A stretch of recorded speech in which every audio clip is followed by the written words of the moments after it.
if you have an unnecessary scan at 36 weeks, simply because we want to check the baby's position or we want to just make sure the baby, if you intuitively feel the baby's growing fine and the baby's doing fine, that baby's doing fine.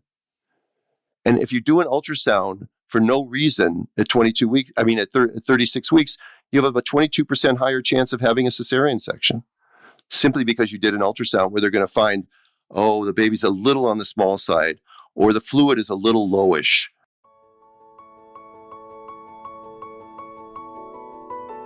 Getting pregnant and giving birth are two of the most exciting things you can ever hope to experience in this life.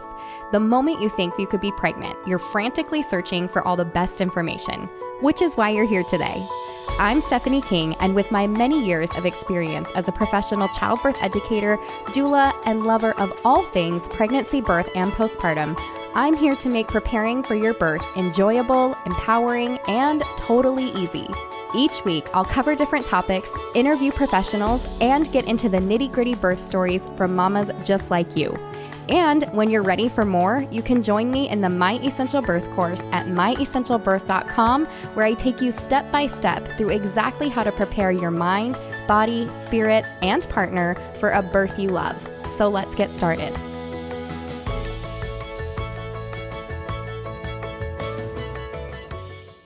Welcome back to this week's podcast, and we have a reviewer of the week. This one is from AAL3, and she says, I can't recommend enough. Your episodes always make me feel more calm about everything pregnancy related. I asked questions on our Instagram, and you made another episode about it to answer my questions. Thank you for always catering to the women you serve and ensuring we are informed about what is happening during pregnancy, birth, and postpartum. I always recommend your podcast and the 3 exercises. I did the 3 exercises and had a fast labor and only pushed for 12 minutes with my first baby. Baby number 2 is due in July and hoping for a similar experience. Thank you again, Ashley. Thank you, Ashley. And I absolutely love that. And she's totally right. You guys, if you reach out to me on DMs and Instagram, that is me getting back to you. And I think it's super fun when there is something that keeps coming up and I can make an episode about it. So if that's you and you have questions, go ahead and head to Instagram at My Essential Birth and ask me there. All right, let me say that this episode with Dr. Stu was not exactly what I imagined when I wrote the outline and when we began our conversation. In fact, I had lots of questions around home birth and VBACs and twins and breech birth, as well as his experiences in those settings, because Dr. Stu is an OBGYN who turned to attending home births. And I just think that is fascinating. And it's such a blessing to have him doing what he was doing and attending those home births, and also supporting women in the ways that he supported them, and also what he currently does, which is speaking all around the world and teaching about breech birth and body autonomy and things that matter to women, particularly pregnant women. However, I do feel that the very in-depth and important conversation that we had, that this kind of turned into, will hopefully bless thousands of women to understand true informed consent and to be empowered to take control of their birth space and their birth experience like never before. So that is what I hope you guys gather from this conversation today. I'm also aware that this episode might make people feel uncomfortable. I think when you have somebody speak openly about the injustices that are happening in healthcare, and particularly during pregnancy, it makes us feel a little bit like we're in that flight or fight mode, which I think is totally normal. But more than anything, I hope this conversation will pique your interest and make you want to dive a little bit deeper into your own birth space and your desires, and hopefully give you the desire to go a little bit deeper for answers for yourself and how you choose to do that. Hopefully it starts with this podcast and then you guys move on to researching some things on your own. But if you do have any questions or comments after listening to this episode, make sure that you reach out to us at hello@myessentialbirth.com, or you can DM me on Instagram at myessentialbirth. We're always available to chat there. And with that, let's dive into today's episode. Today, you guys, I have a very special guest. This is Dr. Stuart Fishbein, known as Dr. Stu, and he's been practicing obstetrics for over 40 years. He's the co-author of the book Fearless Pregnancy, Wisdom and Reassurance from a Doctor, a Midwife, and a Mom, and peer-reviewed papers on home birth, home breech birth, and very soon on home twin birth, which I am really excited about. After completing his residency at Cedars-Sinai Medical Center in Los Angeles, California, Dr. Stu, as he's known by, spent 24 years assisting women with hospital birth, and then for the last 13 years has been a home birth obstetrician who works directly with midwives. He travels around the world as a lecturer and advocate for reteaching breech and twin birth skills, respect for the normalcy of birth, and honoring informed consent. Follow him on Instagram at Birth Instincts and at the Birthing Instincts podcast with midwife Bliss Young, as he offers hope, reassurance, and safe, honest, evidence-supported choices for those women who understand pregnancy is a normal bodily function not to be feared. His website is also www.birthinginstincts.com. Everything that I listed here is going to be in the show notes and clickable and ready for you guys, as well as the email for this week. So with that, welcome to the podcast, Dr. Stu. I'm really excited that you're here today. Stephanie, thank you for having me. It's always an honor to meet sort of a new audience and a new host, and to be able to reach people who may, your audience probably has heard a lot of this stuff, but every now and then by osmosis, it gets out to more people, and they have to start to think, maybe the things that I've been thinking for my entire life are not necessarily true. We're learning more and more of those about all the things that we were taught in grade school and stuff may not be so true. So it's important that people are here, and I'm honored to have the opportunity to talk to them. So thanks.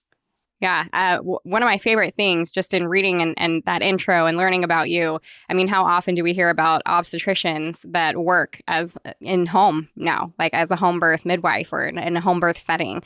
That's pretty intense. That's pretty amazing. I know that even when I was searching for providers, I mean, that would have been my yes, please. I love that you have both backgrounds. And I kind of wanted to dive into that just so people get an idea of where you came from. I would love to hear kind of what was that turning point? What brought you from obstetrics into the home birth setting? Well, it wasn't an epiphany, and it wasn't a desire from the very beginning. It was sort of a story of interactions with things that just drove me toward that direction. And it had to do with also my nature as a little kid, a little curious little boy who would always bug my mother by saying why, and never satisfied by the answer because I said so, which is what a mother sometimes does that when she's exasperated with her kid. And, I carried that curiosity through college, and I didn't really have a direction in college. Some of my friends were going pre-med, and, I didn't really have any direction. So I chose to do my pre-med classes, and I applied to medical school. And it was a different era back in the 70s. I got into medical school in 1978 at the University of Minnesota. And in your third year of medical school, people may not know this, your first 2 years are mostly classroom and some anatomy lab and other labs. Your last 2 years are generally clinical rotations. There are some core clinical rotations you have to do, like obstetrics and gynecology, internal medicine, pediatrics, surgery. Those are cores. And then you get electives like radiology, dermatology, ear, nose, and throat, things like that. So in your third year of medical school, I had just come off a rotation in hematology oncology, which I found quite depressing. It was pediatric hematology, and there were kids there with cancer, and some had died on our service. And my next rotation just serendipitously happened to be obstetrics and gynecology, and I was up at 3 a.m. catching a baby instead of dealing with a kid who's having a seizure because they have a fungal infection of their brain. And that sort of led me on the path to think that this is a type of medicine that I really like, because not only do I get to catch babies, but I get to do a little surgery, I get to do a little endocrinology, I get to do a little family medicine, I get to do a little psychiatry, and I get what I really wanted in medicine was longitudinal care. Longitudinal care is where you take care of somebody over time. There are only 3 specialties that really do that, and that would be family practice, internal medicine, and obstetrics and gynecology. Pretty much every other specialty is sort of whack-a-mole medicine. You break your arm, you go see a orthopedist, he fixes your arm, then you never see him again. You cut your forehead, you go to the emergency room, you see an ER doctor, he sews it up, you never see him again, that kind of thing. Or a radiologist or a pathologist who never sees their client, period. That wasn't the kind of medicine that I wanted to do. So I had to apply for residency programs at the end of my third, early fourth year of medical school when you are completely unprepared for this decision. You're very naive, you don't know anything, you're enthusiastic, but you have to make a decision in the third or fourth year of medical school that's going to affect you for the rest of your life.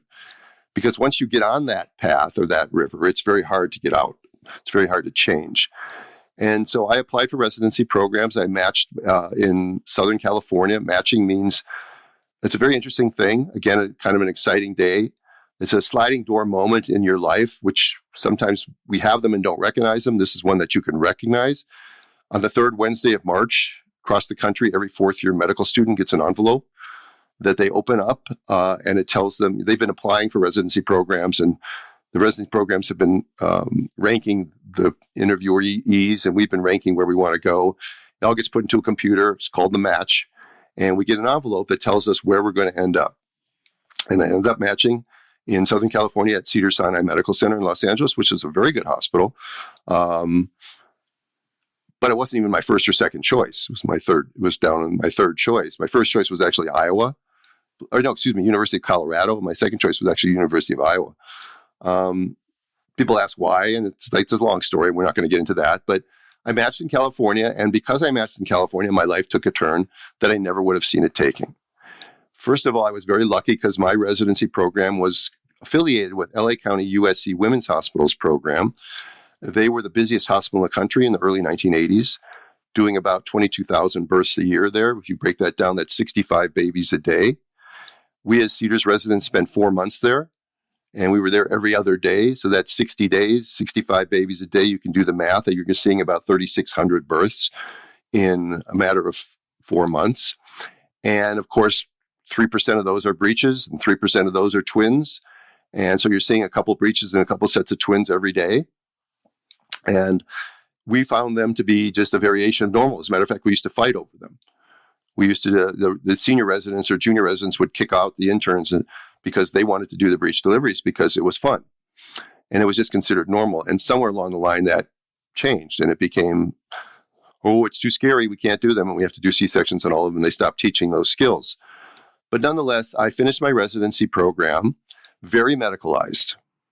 So I was what I consider now the unethical, crazy doctor wearing the full hazmat suit, making you give birth with your baby and with your back, laying on your back with your legs up in stirrups, covering your legs with blue drapes, washing off your vulva with betadine, catching your baby, immediately cutting the cord. No such thing as delayed cord clamping in those days. Stupid. So many things we did were so stupid. The next biggest stupid thing is we showed you this beautiful thing that you just delivered. Your arms are out wanting to hold your baby, and we would take the baby and walk it across the room and set it down in the warmer. And that's how birth was done. And still in many hospitals, that's still how it's done. Baby doesn't go on the mom's chest. The cord is not left alone. But that's how we did things. And obstetrics was a different world back then. You didn't come out like you do now and probably get a salary, go to work for somebody, get a job, work a shift. That's what medicine is like now. And I have to admit that probably leads to a better lifestyle, but I can't imagine it leads to better job satisfaction because you are taking care of somebody for 12 hours and then you're gone and you don't even know what happened to them. And you're taking care of people you don't know, and the people you do know end up being taken care of by people they don't know, and it's a lousy system. But when I started, we built our own practice from scratch. So I covered free clinics, I covered emergency rooms, I took call for other doctors when they went on vacation, I assisted them in surgery, and slowly but surely built up my practice. And one of the things that fortuitously, again, happened to me early in my practice was I was approached by some local midwives and asked to take their home birth transfer. And I said, sure, not because I thought home birth was a good idea and not because I thought midwifery was a good idea. I'm pretty sure I thought it was stupid, just like most of the OBs still do to this day, because that's what I was indoctrinated to believe, that birth is a dangerous thing and only hospitals can save women from themselves. But I started to learn a different way of doing things by working with the midwives. And I saw that their transports were very well educated, were not emergencies, just needed some rest, usually an epidural and some Pitocin would deliver vaginally. And I had a lot of time to sit and talk to the midwives. And I was enamored with the model by which they cared for because it was so different than mine. And I was open-minded enough to start to go to some of their meetings and some of their peer reviews. And I was invited and included. And I think they thought it was a good thing too, because I was an obstetrician who was showing interest in them. And I began to see that everything that I was doing was inappropriate for about 85% of pregnant women. That I didn't know anything about normal pregnant women. When you're a resident, you never watched normal labor. If your listeners have seen The Business of Being Born, there's a scene where they ask these 3 female residents if they've ever seen a normal childbirth, and none of them have seen one, because in the residency world, you're called to the room when you're asked to do something. So for us, being in the labor room, we get indoctrinated or we get our culture is that we're there. We must do something because we're there. That's because that's how we're trained. So we put on a glove and we do a vaginal exam that might not be necessary. We break someone's waters. We order Pitocin. This is how we manage labor, as opposed to not managing labor, as opposed to sitting in a chair quietly watching for an hour and then slightly saying, wow, you're doing great, and leaving the room. That would be something that would be remarkable, but will never happen in current residency system as it exists today. So I began to see a different way of doing things. And after about 10 years of medicalized birthing, I opened a collaborative midwife practice in another hospital in north of LA in Ventura County, because Cedars-Sinai did not allow midwives to have privileges at that time. And these 2 certified nurse midwives and I built a practice called The Woman's Place. And for 15 years, we had a really good thing going. But we were never accepted in the community. We were always picked on. We were always ostracized. We were always selectively peer-reviewed when they weren't peer-reviewed for similar or worse things that happened. And after 15 years, they found a way to get rid of us. And first they banned the midwives, and they banned VBAC. Then they banned breech delivery. And then they threatened me with not renewing my privileges. They couldn't really kick me off staff without a legal battle, but it's their football. They can decide, we don't want you here anymore, and we're not going to offer you an invitation. It's like a golf club. Golf club has the right to not renew your membership, and then you have the right to decide whether you want to fight them or not. But fighting a hospital is a losing battle for most people. So I had very good advisors, and I had great friends in the midwifery community at that time who said, Stu, come and do home births. I even had my clients who were due after the date that I was supposed to be, have my privileges ended, that said, this is great. We wanted to deliver at home, but we really wanted you, so we were going to go to the hospital. Now you can come and catch us at home. So I did. And I'll have to tell you, after 25 years of backing midwives, I had yet to be at a home birth. That's so typical, because there's no mixing of the silos. So I went to my first home birth, and I was a little nervous, I have to tell you. I go with midwives. I always went to birth with midwives who made it very easy for me. And but I was the person who said, like, geez, what happens if this happens? What happens if that happens? Not understanding birth, even after all those years of backing midwives, because I was still living in the hospital-based model.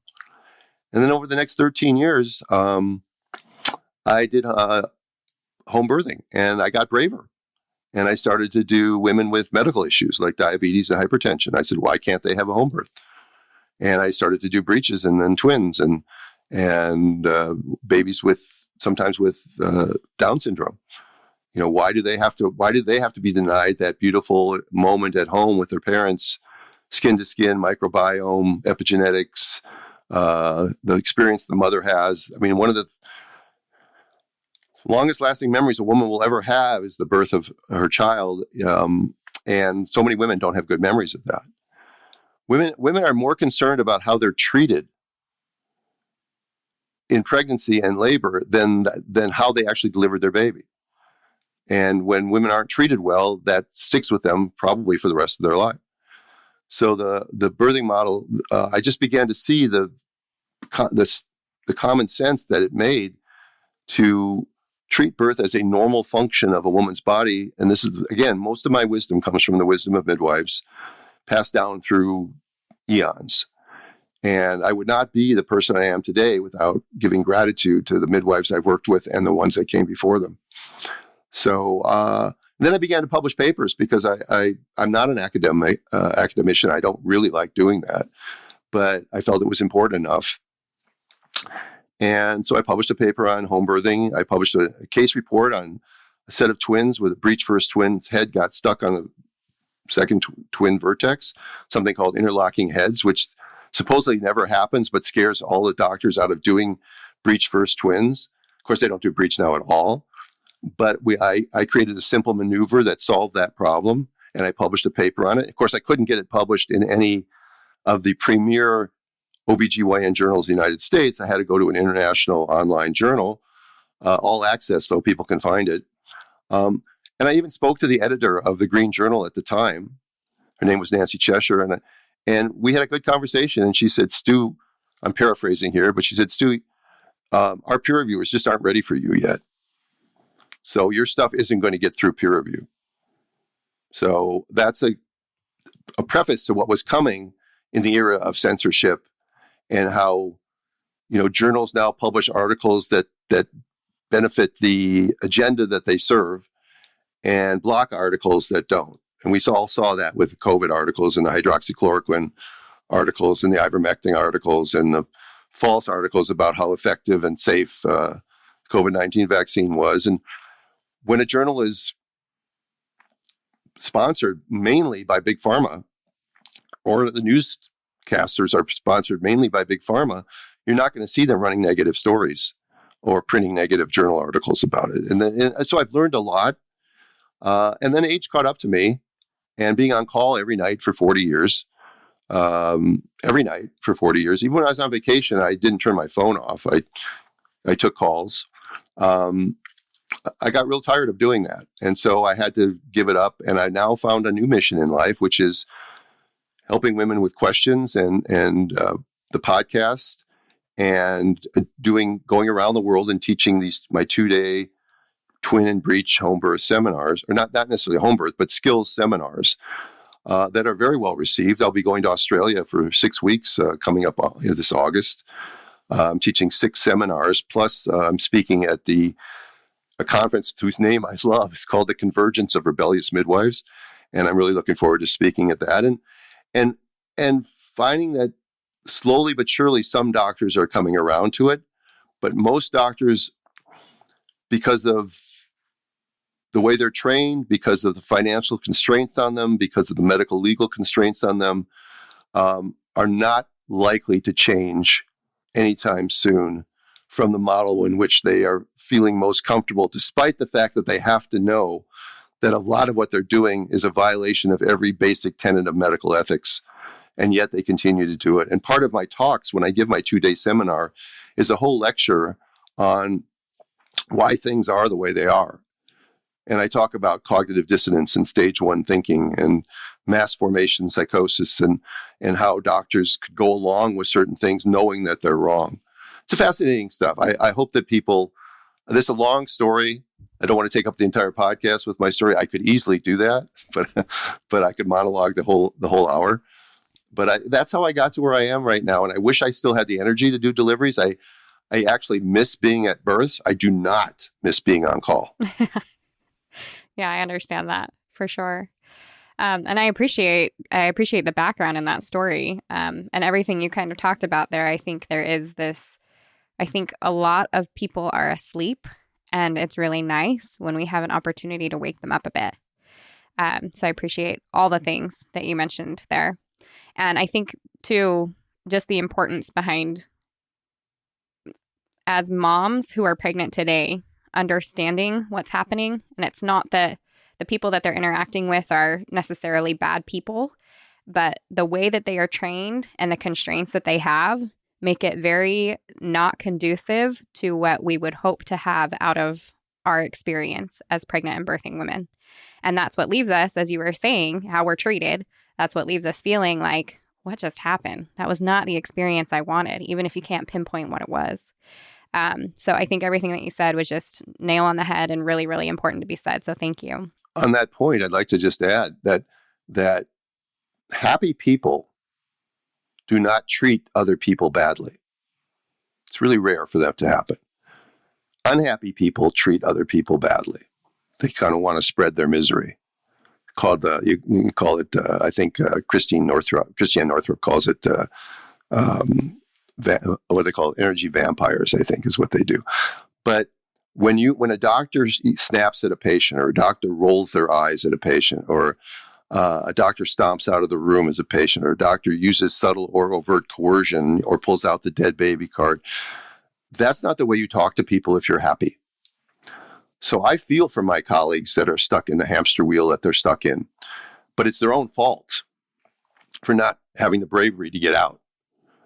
And I know so many labor and delivery nurses who left and had the bravery to get out because they couldn't stand watching what was going on in labor and delivery every day and not hurt their soul. And so I do feel for my colleagues who are stuck in that. Some of them believe what they're doing is the safest thing to do. And for those people, they're lost, they're hopeless, because they cannot believe that what they're doing leading to the outcomes we have in the United States makes what they're doing good.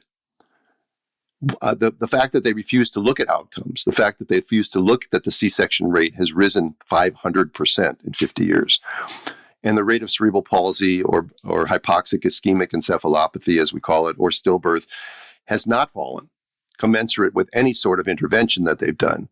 The induction rates have gone up to 40% induction rates now, that women can't go into labor spontaneously. They can't deliver vaginally. When did that become the norm? And how does a doctor who does that, who comes home at night, thinking they did 3 C-sections today, thinking that they were all absolutely necessary, when probably 2 out of the 3 of them were not necessary? How do they justify that? And that's where things like cognitive dissonance and confirmation bias get into play. And they're fooling themselves because it's so uncomfortable to realize after 20 years of doing something that, wait a minute, you know what? I've been hurting people all my career. That's not what I want. That's not what I signed up for. So it's easier to become part of the collective and ostracize those of us who point that out to them. It's kind of like what happened during, again, another example, like during COVID, where people who lived next to people for a decade, their kids played with each other. Suddenly your kids couldn't play with the neighbor's kids anymore because you weren't vaccinating your kids and they were out in the yard playing without a mask on, and the neighbor was freaking out and calling the city and turning you in. How does that happen? How do you go from being friendly neighbors to being, enemies in a matter of months? And I know the answer, but it's Matthias Desmond wrote a book called The Psychology of Totalitarianism. If your listeners have time, it's a book I read it on Audible. It's a book worth reading because it explains what's going on. And it can be very clear this is what's going on in medicine as well. Why don't doctors see that their outcomes are so bad that they need to make a change in their system? They don't. They defend the system. And then they have organizations that are completely bought off, like the American Academy of Pediatrics, the American College of OBGYN, or the American Medical Association, who are not responsive to their members anymore. They're responsive to the organizations that give them big money, and the government. Like ACOG took $11 million or plus from the CDC to push the COVID vaccine onto pregnant women. The AMA makes 80% of its revenue from the billing coding system that it has a monopoly on. So only about 14% of doctors in the United States belong to the American Medical Association. Yet the news media quote the American Medical Association as if they represent all doctors. It's all a lie. It's all, and once you start to see it clearly, you can't unsee it anymore. It's like wearing my T-shirt. It says it's not my skepticism that should concern you; it's their certainty, because they're so certain that they're right. That would be a red flag for anybody. And by the way, people like me are willing to talk, and we have the time to debate. We have the time to listen. The medical model doesn't even give doctors the time to listen. You've got 6 minutes or 7 minutes for a prenatal visit because of how complicated it is regarding your reimbursement is so low, your overhead is so high, you have to do volume. And when you're doing volume, you can't possibly give the same sort of attention and care. I'll give you an example. I've had 4 eye surgeries this past year. And I've seen the same doctor probably 15 times. I can hear him in the hallway when he comes into my room. He pulls the chart out and he goes, Stuart Fishbein, Dr. Fishbein, blah, blah. He doesn't even know me. When he opens the door, he recognizes me, but he doesn't remember me because he's doing so much volume. It's not a great way to live. And so it makes them unhappy to bring this whole conversation full circle. And when you don't know somebody, when they're outside your line of sight and you're unhappy, you don't necessarily have to treat them well. And that's what happens in the hospital a lot of times, is the nurses are overworked and they're short with you because you decided, you want to ask a question about why do I need an IV? And they don't have the time to answer you. So they get short with you. Yeah, kind of on that actually. And we definitely talked about that on this podcast. I noticed, like you were talking about the induction rate, for example, and I feel like I am preaching this left and right now because it was certainly happening before 2020. But I feel like as soon as 2020 hit, it skyrocketed, at least even with the women that I was talking to, the women that were taking my course, the people that were, the questions I was getting. And it's like, Arrive trial. So I've done podcasts on Arrive trial and we've talked about this left and right. But inevitably, every single mom that has an obstetrician that is delivering at a hospital right now is being offered an induction. Let's schedule your induction for 39 weeks at their 36, 37, 38 appointment, no matter what kind of conversation you've had from the very beginning about induction or about being able to, go till 41 plus or whatever the conversation is. For women who are listening, and since you've definitely seen this as well, what can they do? What do they need to know? What do they need to know about induction, the safety of their baby being in their body longer? And I would say even particularly for women who have quote unquote concerns where they're like, we're talking about being over the age of 35, which, is just another number. But things like that, where the doctors are like, no, like if you do not do this induction, like you said, like dead baby is the conversation that we're having. It's like an instant jump to there. What do you say to them? Okay, so this is a good one because I love this question. First, let me just say that the United Kingdom put out its data from 2023. And we all thought that England had a pretty good maternity care system integrated with midwives and stuff like that. And overall, their numbers were horrific and surprising to me. And one of the things that you mentioned was the rising induction rate. And you're right, the induction rate has been rising for the last 15 or 20 years. But in 2020, the rate of the rise increased. So it rose faster and it's been continuing to rise faster. The Arrive trial was probably done because they wanted a reason to induce. This is one of the things when people look at papers, they need to understand three main things when a paper comes out or a news article comes out. And you have to take a step back and you have to ask yourself these three questions. There are probably more than three, but these are the three main ones. Why is this article coming out now? Or why is this journal paper coming out now? Did the author have any conflicts of interest, whether they declare them or not?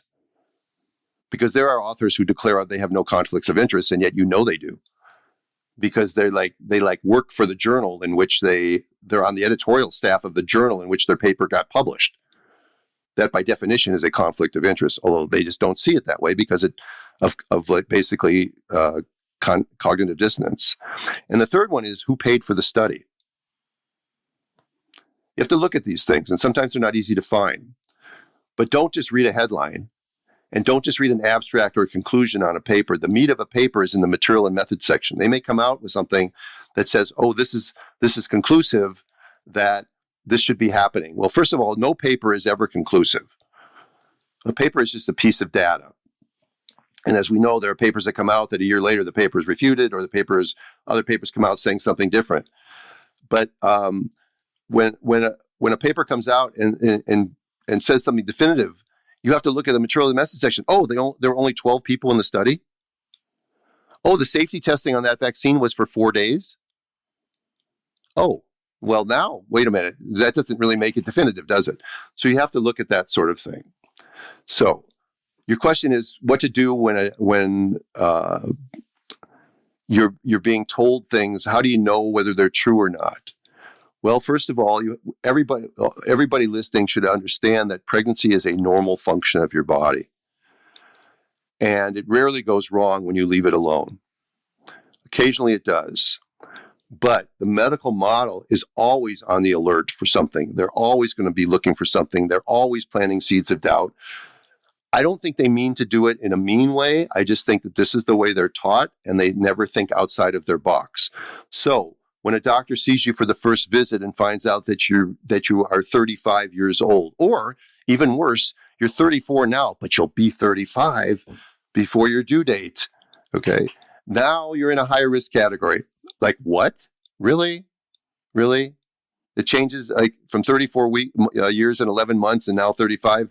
Or if you have a diabetes screening and 139 is normal, but 140 isn't, or how do bacteria know when 18 or 24 hours of ruptured membranes have actually occurred?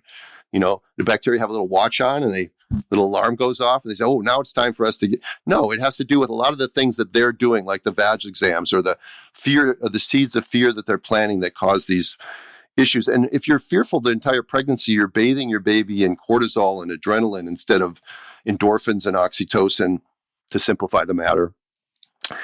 And your baby is forming inside of you. Its little neurons are forming, its little epigenetics it's forming, it's preparing itself to come out. And is the world a safe place or is the world a scary place? And we pass these things on. Rachel Reed talks about something called the red thread, how from generation to generation, women are passing on their knowledge and through their genes and through other things. And so every baby born has some of the knowledge in its genes of its mother, its grandmother, and every woman that came before it along its own genetic line. And when women are bathed in fear, then that's going to be a different red thread than if they aren't bathed in fear. So these are theories that are not taught in medical school because they seem a little bit too out there, and medical school is only looking at concrete, scientific things. But scientific things are constantly being proven to be wrong. The science isn't settled, as was famously said a few years back. Obviously it wasn't settled then. We all knew that. At least 30% of us knew that, those of us that didn't get the vaccine. So when a woman is confronted by a doctor who's saying these things, she needs to seek out, first of all, if she doesn't feel comfortable going to the doctor's office, if it isn't a joy to go see your obstetrician, if you don't feel better when you're leaving the office than you did when you came in, then wake yourself up and realize you're hiring this person. This person works for you. Would you go to the same restaurant if you got treated like crap every time you went in? No, you'd stop going. So you have the energy and the drive to value yourself and your pregnancy enough to say, I deserve better, and look at alternatives. And maybe a different OB. If you're somebody that thinks an OB is the choice for you, that's perfectly fine. But even if you plan to deliver in the hospital with an OB, why not get a few prenatal visits during your pregnancy with a midwife?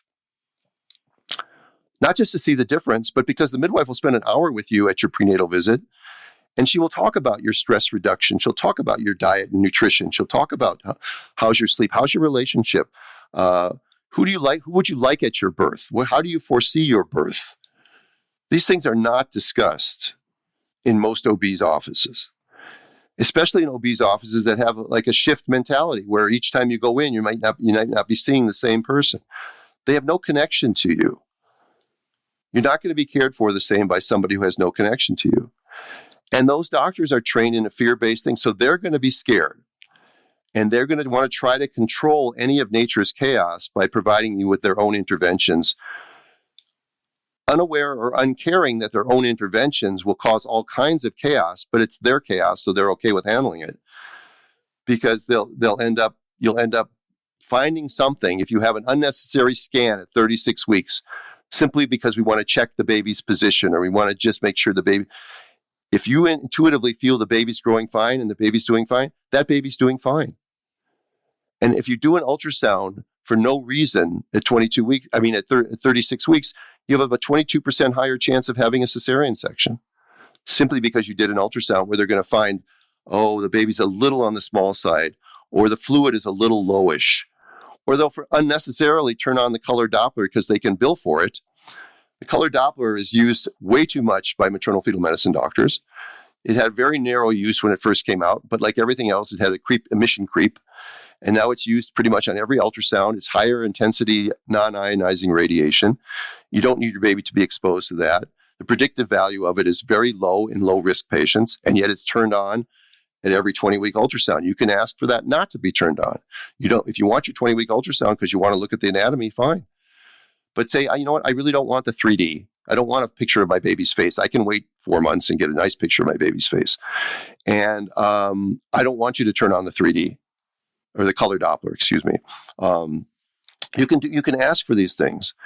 And as I said, you can change your situation. One of the things you can do is start young and start saving money. Get a health savings account that's dedicated to when you're going to have your children, so that you're not limited by your Medicaid card or your Blue Shield card or your Kaiser Permanente card. If you don't like the care you're getting there and you don't have the finances, you're sort of stuck. I mean, you're not really stuck, but it depends on how much value you put on it. But if you have some money put away that you can then go hire a private physician or a private midwife to do that, you let your insurance pay for the hospital, let your insurance pay for the labs and the ultrasound, let your insurance pay for that. But person that's giving you the care, the one that you're going to rely on, is somebody that you need to trust wholly, because a mammal that doesn't feel safe and it's trusting its environment is not a mammal that's likely to have a functional labor. It's very likely to have a dysfunctional labor, which then will require more interventions. It becomes a Mobius strip of self-fulfilling prophecies. Yeah, that actually, along with that, that was one of my questions. I wanted to hear from you. How important is environment for women? You know, you're talking about epigenetics for baby and for mom and stuff like this. I would love for you to take a moment and talk about environment, what you've seen, you know, working within the hospital, even maybe offering women all the things that they want. But what does that environment do for them versus being at home or out of hospital? You know, we are a higher level species, and we forget where we came from, and we forget that we're basically mammals, and that mammals give birth a certain way. And whether you're a chinchilla or a zebra or a human being, the instincts have been implanted in you for eons of how to give birth. And if you think about any other mammal that's giving birth, where do they go? They go off to some quiet place, and nobody goes with them. They go off by the lone. The other cows don't go off with the cow and stand around mooing at her and stuff like that. They leave her alone. As a matter of fact, they understand it's a protected space. And they may even protect the space. They may even stand far away and make sure that they can keep predators or anybody else or Farmer Brown from coming and bothering the cow when she's in labor. It's the same sort of thing here.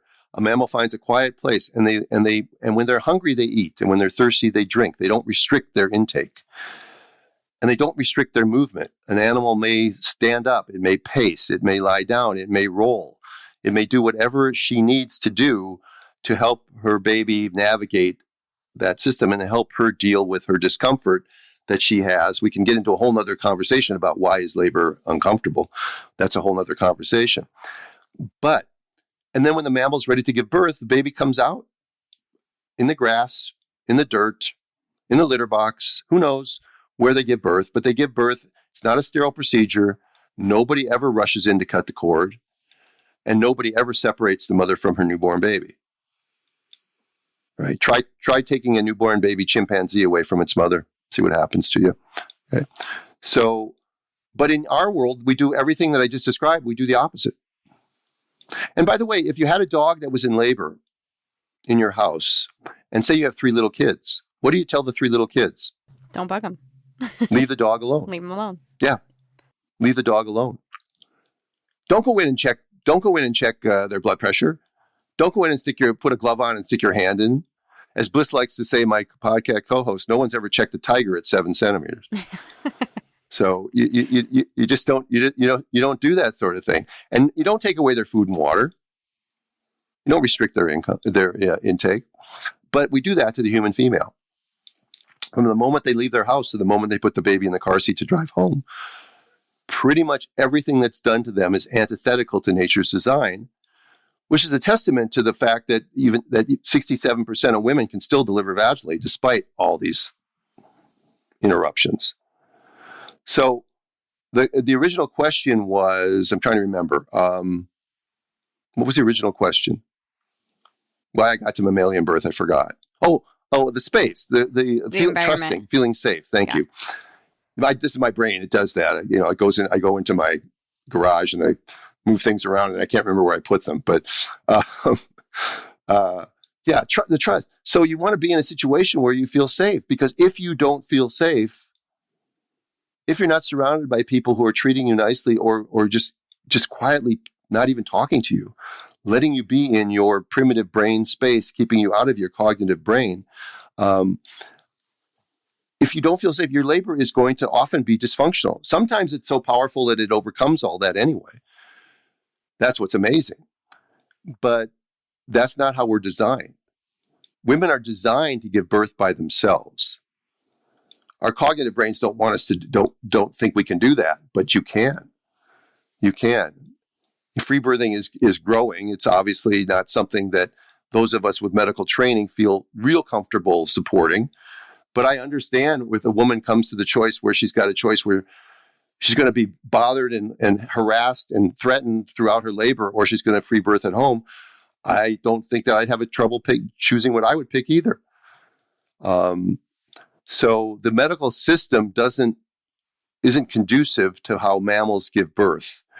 And yet it's the dominant system, and they think that they're trying to take over those that think otherwise. In other words, right now, there are state legislatures and organizations that are pushing to bring doulas and midwives under their fold and become medicalized. Like Ohio wants to say, if you're not licensed as a doula in Ohio, you can't use the word doula. Since when did Ohio get to control the English language? How did that happen? Hawaii was saying that if you're not licensed to be a midwife in Hawaii, you can't call yourself a midwife. So friends of mine who go outside the licensing issues there call themselves birth keepers now. But how did they get the word midwife? How did medicine hijack a word that didn't belong to them in the first place? How do we let that happen? These are the kind of questions that it's a little creeping crud, and it never creeps backwards. It only creeps forwards. Governments never get smaller. The administrative state never says, we don't need much of what we're doing. We're going to cut 20% of our own. No. I learned a long time ago. My mother was a school teacher in a district in southern Minnesota, in the Minneapolis area. And when she started her school teaching, it was at the peak of the baby boom. So the enrollment was as high as it was ever in that school district. And they had one principal for that school district. 20 years later, when she retired, enrollment was down by about 30%. So only 70% as many students. They had to fire the gym teacher. They had to fire the math teacher. They had one principal and 6 assistant principals. That's how it works. I learned that long ago, that the administrative state never fires its own. So what would benefit the children more? Having 6 assistant administrators, or having a music teacher and a gym teacher? So who were they really working for? Right. And this is the same thing in medicine. Yeah. People never fire themselves. Administrators always come up with new rules because that justifies their existence. Do I sound cynical? Yeah. But it's a cynicism born of 40 years of watching and partaking and actually being part of that in the first part of my career. Believing that what I was doing was the only way to do things. I was the crazy guy, like I said, in the hazmat suit. I was vaccinating. If we gave, I think we didn't have all the vaccines now that we have. I think there are 6 vaccines that women get now in pregnancy. They should get none, 0. None are safe. None have ever been tested for safety. None are necessary. They tell you that women are more susceptible to this disease or that disease. Patently not true. Right? It's patently not true. Yeah. I mean, when you talk about more susceptible, that doesn't mean anything. You have to ask them, so what's the actual risk? Because more susceptible could mean instead of 1 in 100,000, it's 2 in 100,000. And then you could legitimately say, pregnant women are more at risk, and we have to give you this vaccine.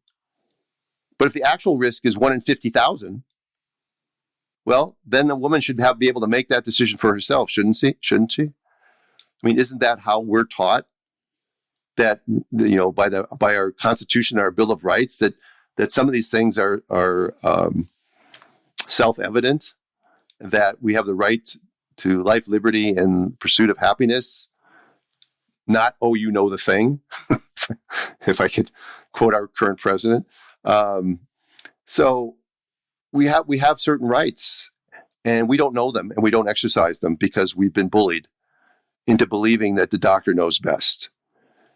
And maybe there was a time when the doc, like in the old Westerns, when Doc would come in his horse and buggy and get there too late to catch the baby and make sure and just say everything's okay and pat somebody on the back, and they give him a chicken to go home with, and that would be the end of it. We don't have that anymore. It's about money. It's about power. It's about influence. It's about fear. And fear is the strongest emotion, stronger than love, stronger than hate.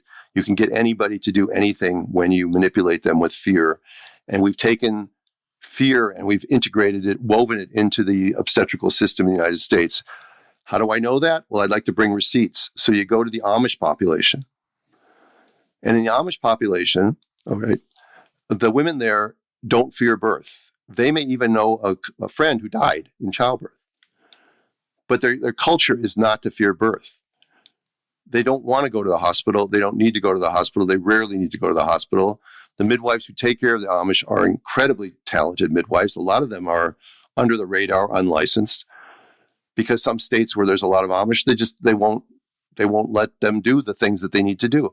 If an Amish woman has a breech baby and wants to have it at home, who's going to help her? Well, the dedicated, licensed or under the radar midwife will help her. Will any doctor help her? No. They'll section her. That's what they'll do. And yet these are the people that are deciding how midwives should practice their trade. Midwifery, which is a completely separate profession.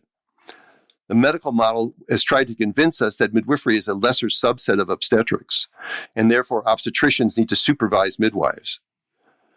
I would argue first that they're two separate professions. It would be like carpenters supervising auto mechanics. That's how closely related they are. All right, they both fix stuff. That's about it. But in my world, it should be the midwives, and more like the traditional midwives, not the medicalized midwives that we are creating, that should be working with residents in residency programs, breaking the silos, mixing people up. OB residents should spend 2 months going to home births with a home birth midwife. And home birth midwives should be able to spend 2 months on a labor and delivery ward, watching what they do. Midwives have some sense of what goes on in a hospital, because when they transport prior to COVID, they would stay with them and they would watch what goes on. But obstetricians have no idea what goes on at a home birth. My friend Beth Cannon did a presentation for the doctors at Kaiser one time about a home birth, and she brought her birth kit. And she opened it up and she laid all the stuff out on the table, and they were shocked. Wait, you have lidocaine? You bring Pitocin? You know how to start an IV? I mean, they had no idea. You have a pulse oximeter? You listen to the baby with a Doppler? What did they think was going on there? A bunch of ladies sitting around beating drums and burning incense? Is that what they thought was going on? Probably. So they don't know anything. Yeah, I was going to say, one of the points that you brought up that I think is actually really important for this audience to hear about, you mentioned trying to medicalize doulas and midwives, but I want to talk about doulas for a minute, because that is like a big thing that I hear even in moms groups and stuff. Like, yes, insurance should cover doulas. And I'm over here like, I don't know that you understand what you're asking for, because when you involve somebody in a position to certify or cover somebody under the medical side of things, you're also putting them in a position where they have to abide by certain rules and things, and it makes them, they're now working for the insurance, they're not working for you anymore. And the entire point of having a doula in your birth space is to advocate for you, is to be on your side. They're in your corner, they're for you. And so I think that is something that I haven't talked about on here, but I do think is really, really important. As soon as we allow other people to come in and have a say in those kinds of things, we lose our freedoms. And if we're talking about the birth space, and it's pretty vital. So yeah, this is a form of administrative thinking, which is a completely different kind of thinking than common sense human thinking. Administrators don't think the same way we do. hospitals sometimes don't like doulas. All right, they don't like them because they get in the way of their machine. So some hospitals, thinking they're being really progressive, they start a doula program where they're going to offer a doula to every woman in labor who can't afford one or doesn't have one. Problem, of course, is obvious. A doula's fiduciary duty is supposed to be to the woman she's caring for. If her salary is being paid by the hospital, she is not going to advise the woman of choices that the hospital doesn't want her to advise her of, which is sort of what you just said. Same thing goes with physicians. If physicians or midwives are working for a hospital system, and the hospital system says, for instance, we don't want anyone going past 41 weeks. Like Kaiser in Southern California has that policy. I don't know if it's still there, but it was when I was there, when I was around in Southern California. We don't want to make it past 41 weeks. Well, most doctors and midwives who aren't completely fearful and indoctrinated know that it's a bell-shaped curve, and going past 41 weeks is perfectly fine. If you want to do your testing on the baby, it's perfectly fine. But if the testing is normal, there's no reason that you can't go past 41 weeks. But what do these midwives and doctors have to tell the clients? They have to start to skew their counseling at 40 weeks and 5 days or whatever else to say, listen, if this it's going to get dangerous if we go past 41 weeks. And we have to, because if they have a lot of clients that are saying, no, I'm going to go past 41 weeks, I'm just going to wait, that doctor is going to get chewed out by his administrative people. And he's going to lose his Christmas bonus, or he's going to lose his job because he's not following. So who does his fiduciary duty really belong to? Belongs to the person paying his salary. That's why there's an old saying by Upton Sinclair. I think it's Upton Sinclair that goes, it's hard to get a man to understand something when his salary depends upon him not understanding it. And that would be very applicable to what you just were talking about, how when you have a midwife or a doula that is being paid by somebody else, they are not only responsible to you. They may have goodness in their heart, and they may break ranks with the people they're supposed to be working for, but they often will not because they want to keep their job. Look at many midwives in states that have stupid regulations. They sometimes skew their counseling simply because they're afraid that, because of the fear of this authority figure. And again, this is a whole nother question. We just did a Patreon segment with Jason Leister, who's a guy that puts together PMAs, private membership associations, and he does a very deep dive into it. And if people are interested, I think they can find it on Patreon. They may have to join, even if it's just for 1 month. If you join, you can listen to it. But it's living in a different paradigm, not allowing these people to have authority over you. It's not something it's outside our frame of reference, Stephanie. You and I, we're afraid of the law. We're afraid of breaking the law. Even when the law is stupid, like a law that says a midwife can't take care of anybody past 42 weeks.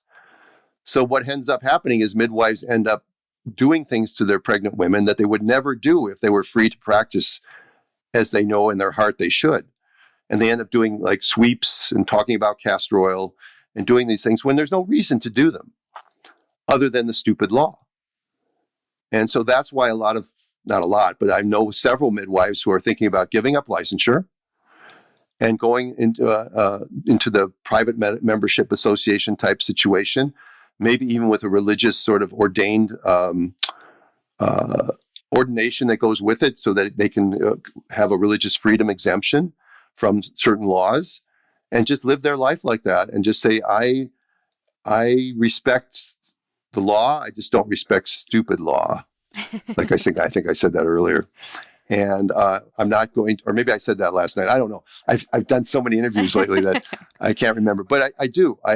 But it's hard when your license is dependent, when your livelihood is dependent, or where you think it's dependent on this third party who has no interest in you or the people that you're taking care of. Their interest is only getting the annual fees they can charge you for your license, and then making it harder for you to get it and making more restrictions upon you, rather than realizing that, you know what, you went through 4 years of residency, 4 years of medical school. We give you a license, go practice your trade. No, you went through all that training, and now we're still going to tell you how to practice.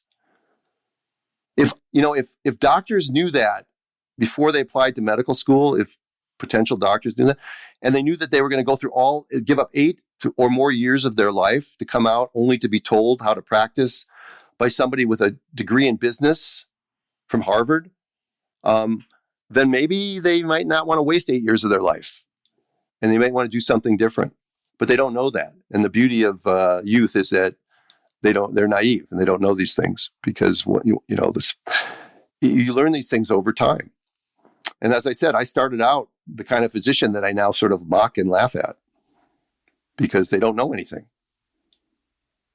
I think moms get thrown into it. Woman has itching. Yeah. A woman has itching. She gets a blood draw for cholestasis. Her level is above 10. Maybe it's 17. They say, oh, you're 38 weeks and you have a level of 17. You need to be induced right away or your baby could die. When none of that's true. But once you're labeled with a diagnosis of cholestasis in the obstetrical model, they think that the solution to a cholestasis is delivery. But if it's mild and the woman is tolerating it fine, there's no reason to deliver them. Because inductions have risks too, which of course are never discussed. They're never discussed. Induction is the default safe position to save you from nature. Not with any concern about what the artificial Pitocin does instead of oxytocin. No concern about what your baby's feeling when it's not ready. No concern about the fact that it might lead you to get an epidural. And if people have heard my whole epidural thing about how the epidural separates mother and baby from communicating in labor at a time when baby needs mom the most. And then inevitably baby's heart rate tracing starts to get weird. And it's called a category 2 tracing, which nobody knows what it means. And so they don't like the tracing, and they say your baby's not tolerating labor. Fetal intolerance to labor is probably the number one diagnosis for doing a cesarean section.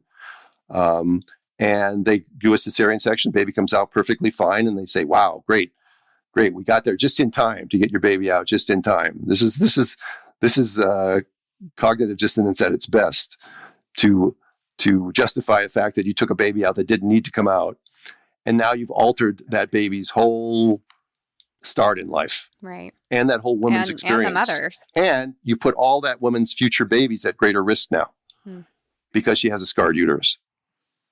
Right. But you don't care because you got a live baby in the bassinet, which is one of my old sayings about all that matters in the medical model is a live baby in the bassinet. How do I know that? Because you look at every research paper that's done in obstetrics, and the endpoint is always neonatal morbidity and neonatal mortality. It's never health of the child long-term. It's never maternal satisfaction. It's never bonding rates. It's never postpartum depression rates. It's never, is the child healthy? What's the microbiome like? None of that stuff matters. It's always only, did the baby live or did the baby suffer any severe morbidity? That's all that matters in the academic model. But it's not all that matters to the parents.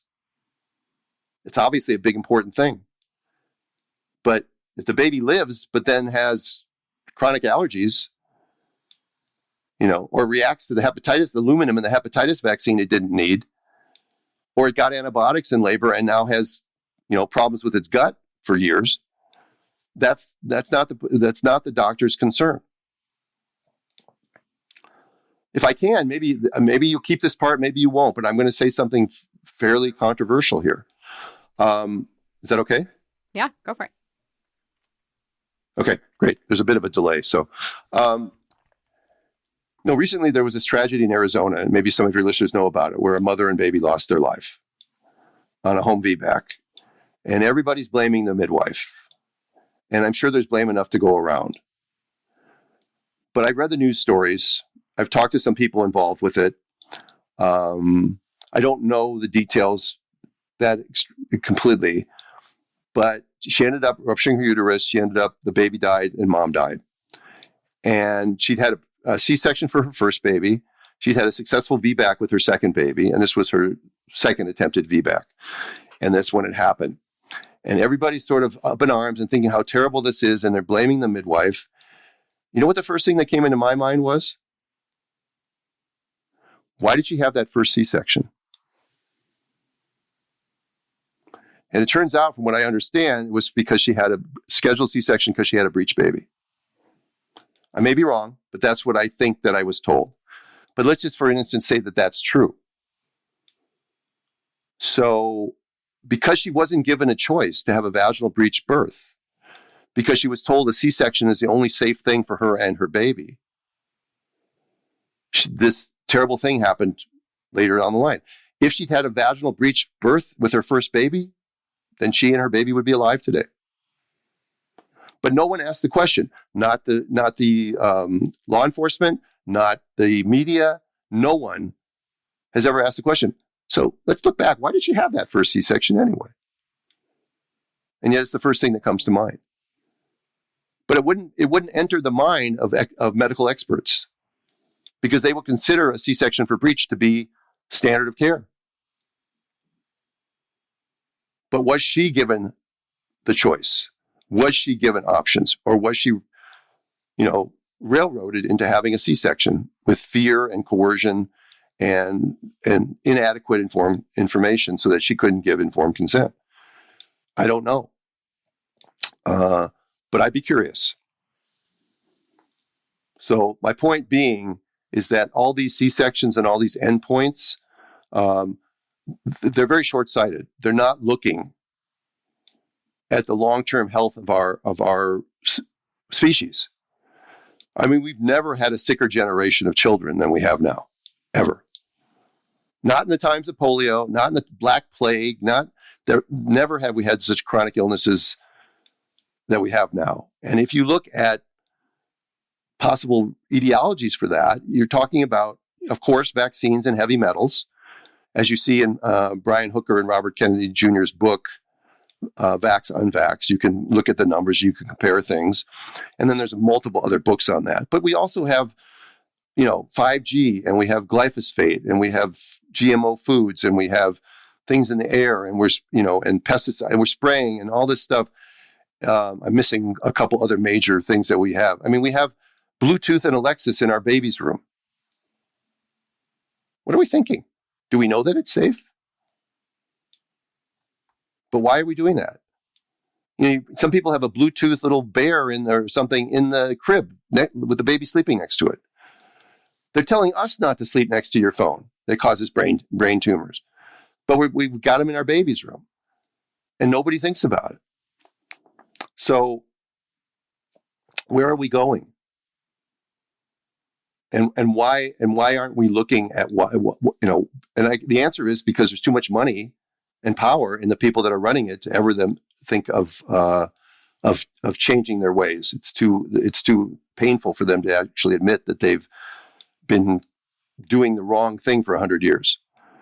So those of us that are listening to your podcast, my podcast, are waking up and understanding that, we need to do things differently, and we need to develop a parallel economy, a parallel lifestyle. We need to get our food from safer sources. We need to not consider conventional medicine to be the be-all, end-all that we grew up thinking it was, because it's not. And again, like I said early on, they're very good at fixing something urgent. Like if you have an appendicitis, they're very good at that. If you break an arm, they're very good at that. But they're not good at integrative long-term health and dealing with your body and trying to put all things together and keep you healthy. And their treatments are always giving a prescription or giving a medication or some other pharmaceutical product. There was a study that was done years ago. It might have been in the New England Journal. I don't know. They took people with colds and they put them in, they gave them interviews with two doctors. One doctor saw the patient for less than 5 minutes, probably 3 minutes, and wrote them a prescription for an antibiotic. The other doctor saw them for 20 minutes, explained to them why viruses are not responsive to antibiotics, and that you need vitamin C and rest, and it will pass and you'll be fine. And then they surveyed the patients. And among other things, who was the better doctor? The doctor that saw them for 2 minutes and wrote a prescription is the better doctor. Because patients go to doctors because they want to be fixed. They don't want to be told that, I'm sorry you're miserable, just give it some time. It'll run its course. You'll be stronger for it. Because giving antibiotics for a cold is useless. And yet they thought that was the better doctor. That's how much we've been brainwashed to believe that medicine is our savior, that medicine will do stuff to us. But all we become is we become chronic consumers for life on medication. And if you look through the history of medications, you'll understand that there are a lot of misses, whether it be heavy metals in vaccines or mercury in baby teething powder, or thalidomide, or DES, or Vioxx, or SSRIs, or statins, or now the whole vaccine industry, including the COVID vaccine. All these things have made billions of dollars for somebody, and they've probably all been detrimental to our health. As you're talking about providers and the different things that they say back and forth, I think a classic and my absolute favorite in all the sarcasm I can muster is everything looks fine. That's my favorite one. We know what we're feeling and we've had all these issues, and you're like, no, this isn't normal for me actually. But they do their blood work and it comes back and it's like, no, you're fine. Everything's fine. And it's like, no, I'm not. But I think it's moments like that wake people up to say, well, you must not know, these providers, they get so mad about these moms and Dr. Google or listening to people on podcasts that, aren't medical professionals or anything like that. And all the while they're bringing this information that women intuitively know is true. And when they hear it, they're like, yes, that is truth.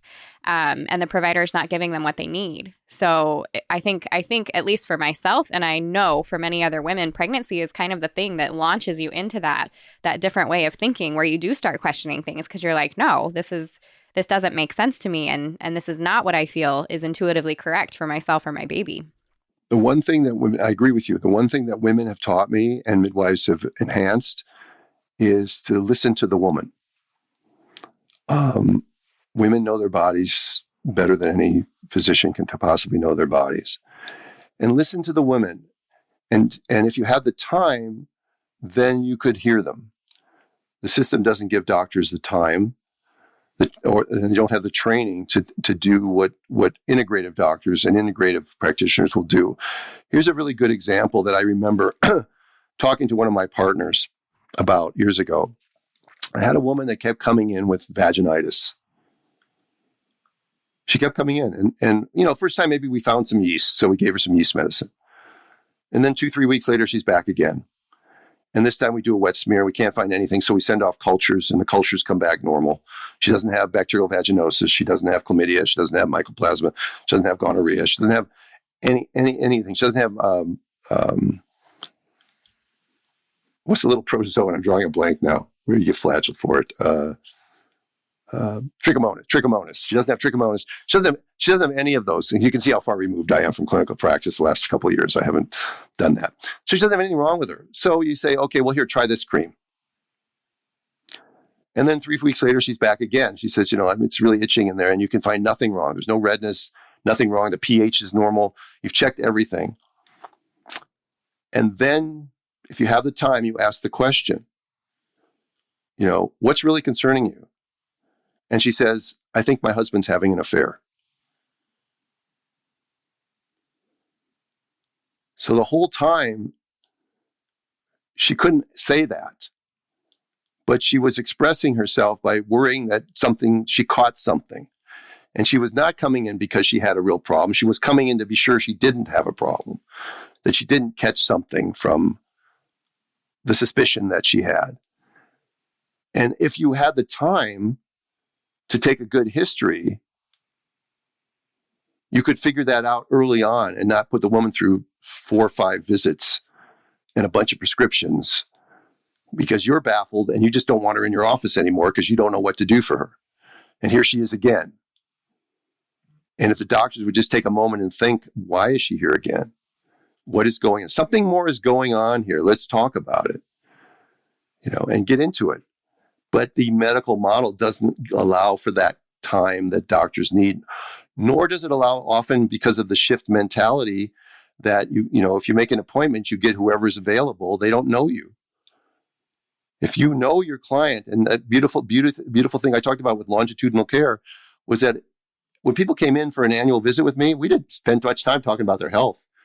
We talked about, what's their husband's job like? What are you doing now? Are the kids in Little League yet? That's the kind of thing we talked about. And you just make them feel better. That's the kind of healthcare we all deserve. That's really healthcare. What you're getting, what's called healthcare isn't healthcare. Again, they've co-opted the language. They've co-opted doula, and they've co-opted midwife, and they've co-opted healthcare because it's not really healthcare anymore. And they've gotten rid of the name doctor, and they call everybody just provider. Provider is this generic term that doesn't give any dignity to the person who owns that title. Yeah, I got my diploma on my wall. It says I'm a provider. The University of Minnesota gave me a doctor of provider. That's not how it works. And yet that's what the insurance companies have done to diminish the importance of the doctor-patient relationship, which ran deep in our culture for a really long time. But in order to take over medicine, they had to break away the patient and the doctor from each other, and they had to insert themselves in the middle. And when you look at anything where they have a middleman, the middleman makes the most profit, has the least liability. Whether it's insurance company, whether it's in food distribution, whatever. The grocer has a very small margin. The farmer has a very small margin. Who makes all the money? The middleman. The middleman, right? I don't know if there's a delay or you're not hearing me. Yeah. Yeah, it's the what do you call it? The distributor. Right. Buys low, sells high. It's a great gig if you can get it. So it's a mess. And for those of us who want to wake up, we need to find alternative systems. You don't need a pediatrician for your child. Pediatrician doesn't need your baby doesn't need a pediatrician. If your baby is sick, you can take him to urgent care. You can take him to a naturopathic doctor. You can take him to an integrative medicine doctor that does pediatrics. A pediatrician's job essentially, and well child visits are essentially about vaccines. If your child isn't thriving, you'll know it. You don't have to go in periodically. Now that sounds sacrilegious to people who believe in that, and that's fine. But think about it. You don't need screening pap smears. You don't need screening mammograms. We've been indoctrinated to believe that. How can Fishbein say that? How can he say that? Because the data shows that it doesn't do any good. If you do it as a screening test, if you do it selectively on clients that are at risk, that makes sense.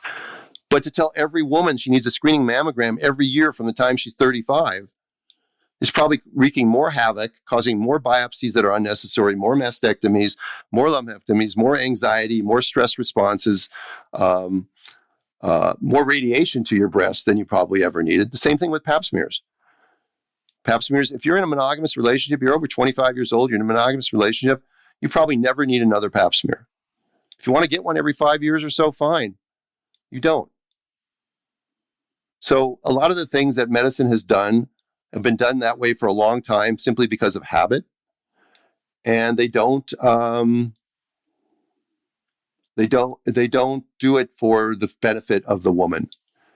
And every one of those things is a revenue generator for somebody. So seek out alternative healthcare practitioners. I hope that naturopaths start becoming far more common. And I hope that they don't become what we once detested, which is, I hope they don't become medicalized.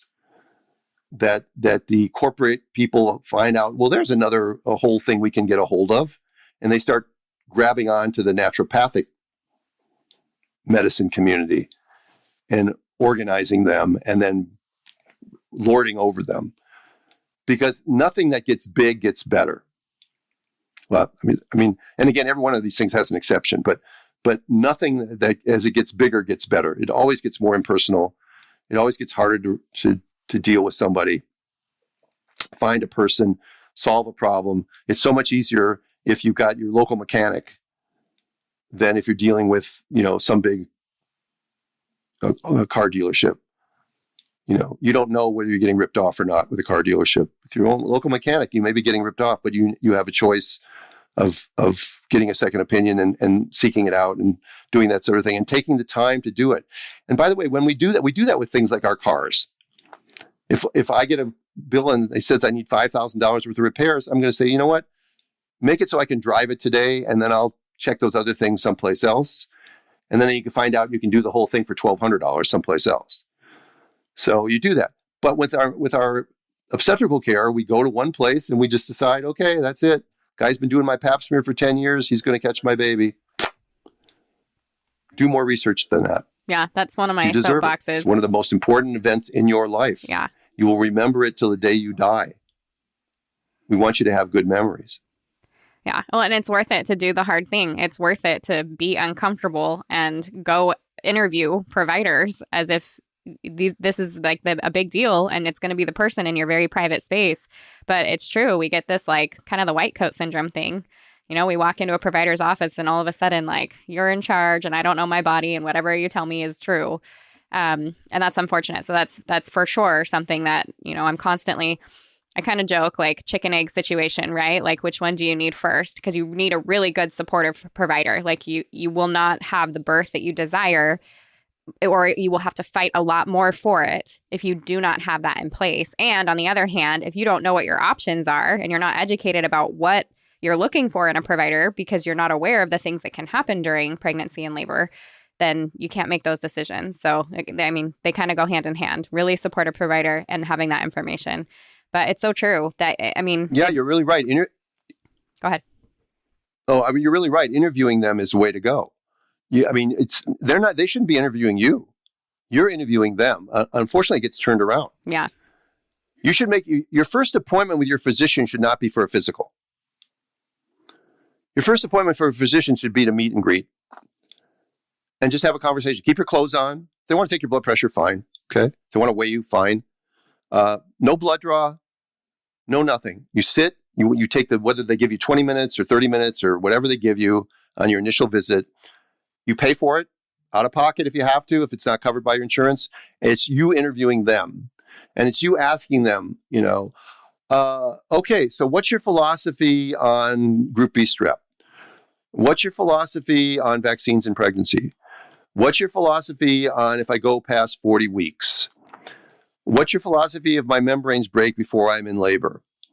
What's your philosophy? And just ask the questions that you want to know and see how they answer them. Do the answers make you feel comfortable? That's a good sign. Does the doctor roll his eyes and seem exasperated? Get the hell out of there. All right.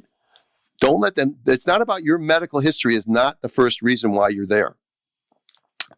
That's something I don't think I've ever said that before, but it's really interesting. Just 2 days ago, I moved to a new town a couple of years ago, and I haven't established a physician here.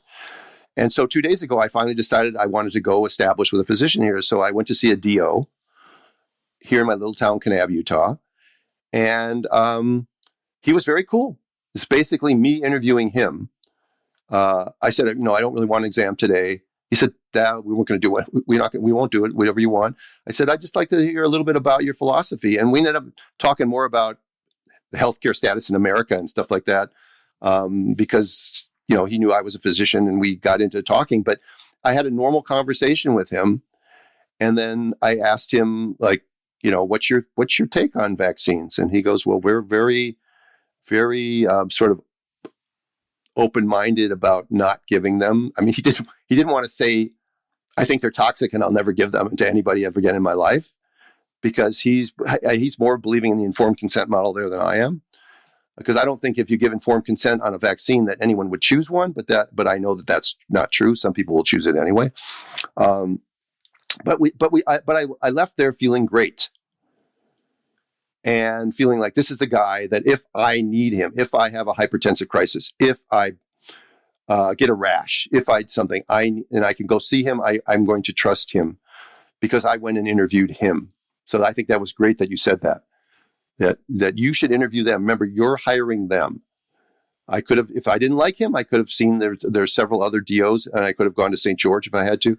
But I would have not settled for somebody that made me uncomfortable. Why do you? And especially with your babies. Yeah, totally. Especially with your pregnancy. Yeah. Right. Yeah. I mean, it should be with anything, but right.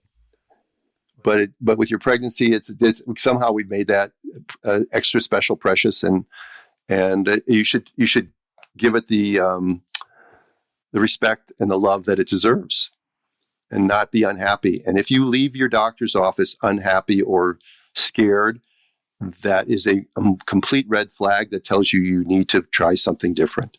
Don't settle for that. Do not settle for that. Yeah, thank you for saying that. I know I've said it. I like to, when people can hear from other people that have been there. And I think that information on repeat is awesome. So thank you. I also want to thank you for... Well, and I have the unique perspective.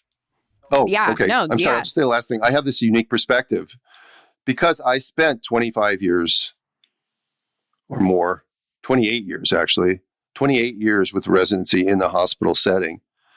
And then I spent 13 years in the home setting. So there are very few practitioners out there in the world that have had both. And so it gives me, I think, a bit of a unicorn insight into both worlds. And sadly, in the 13 or 14 years since I left the hospital now, I hear from everybody who's still taking transports there and women who have births there that it hasn't really changed much. There are some hospitals that are trying to make it better. You know, they fought over themselves to get this label called Mother Baby Friendly, which is, again, just an administrative title. It's a little plaque they can put on the wall. Doesn't really mean they're Mother Baby Friendly, and I can tell you why. Because the minute COVID hit, that everything about Mother Baby Friendly went out the window. They decided that, you can't have a partner here, and you can't have your doula here, and that sort of thing. So they threw everything out. So what they really were not committed to Mother Baby, but they pretended to be because it makes a good marketing campaign. And the whole system is broken. And I'll just tell you that, if you really want good health for you and your children, you have to take an active role in it, and you have to look for something and someone that makes you feel safe and comfortable. And you have to put the effort in. You have to value it. If you do not value it, then you will get what you pay for. Yeah, I agree with that. I want to thank you for your time today. I also want to send people your way and make sure that we put all of that in the show notes, all the places that they can get in touch with you, but also listen to your podcast or join your Patreon or whatever, so that they can get more information, because you go over all kinds of things. And yes, you are teaching about breech. You've got this whole twins thing that's coming out, VBAC, being at home. There's so much good information there. I totally subscribed to your podcast, and I'm like, that is going to be in my ear on the regular. I just absolutely love it. So definitely want to encourage everybody here to do that as well. I would love to end though with, I know you said a lot of things today, a lot of really great things today, but for the pregnant women who are listening, who are trying to get pregnant or who are pregnant right now, if there was like one piece of wisdom that you could leave with them, which I know is hard because we talked about all good stuff today. If there's like one thing that you could tell them or a piece of wisdom you could give them, what would that be? It would be interview and speak to a midwife. Doesn't mean you're going to stay with them, but don't just take your insurance card out and go from your insurance book to the path of least resistance, which is to go to the medical system and just become a widget in their machinery. Interview with a local midwife. And I'm not talking about a hospital-based midwife. I'm talking about a home birth licensed midwife, certified professional midwife, CNM that does home birthing. Interview with one of them to get a taste of what prenatal care and what preventative health care and what nurturing care can be like. And then you can go ahead and do whatever your insurance or whatever want. And then you can decide, is this something I can tolerate or not? But if all you know is the medical model, then you never know what else is out there. And you need to know what else is out there, because there are really good choices out there. And while home birth is not for everyone, informed decision making is for everyone. And how do you make an informed decision if you're not given full information? And you're far more likely to get full information in the midwifery model of care than you are from an obstetrician who's got limited time and limited knowledge. You think that they're the expert, but they're only really an expert in high-risk birthing. And even in that now, they've farmed it out to maternal fetal medicine specialists. So your generalist obstetrician is really an expert in very little anymore. But midwives are experts in normal birthing, and most women are normal. So my advice would be, do not fear birth. Enjoy it. Your body knows what to do. Relish these months prior to getting pregnant. Get your body in the best shape possible. Eat healthy. Cut out alcohol. Cut out vaping. Cut out, as many GMO and modified foods as you can. Eat healthy. Get lots of rest. Make love a lot. Secrete a lot of oxytocin. That sort of thing. Keep yourself in the right mindset. Don't worry if you don't conceive right away. The human condition is such that our ability to conceive in any given cycle is not great. We're not rabbits who get pregnant every time they have sex. It doesn't work that way. So don't get stressed about it. Your body's designed to do these sorts of things.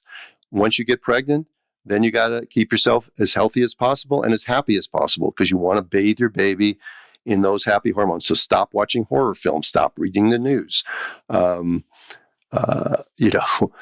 reruns of your favorite comedy shows, Friends or Seinfeld or South Park, or whatever you like to watch to just make yourself laugh, and do stuff that's fun, and take good care of yourself.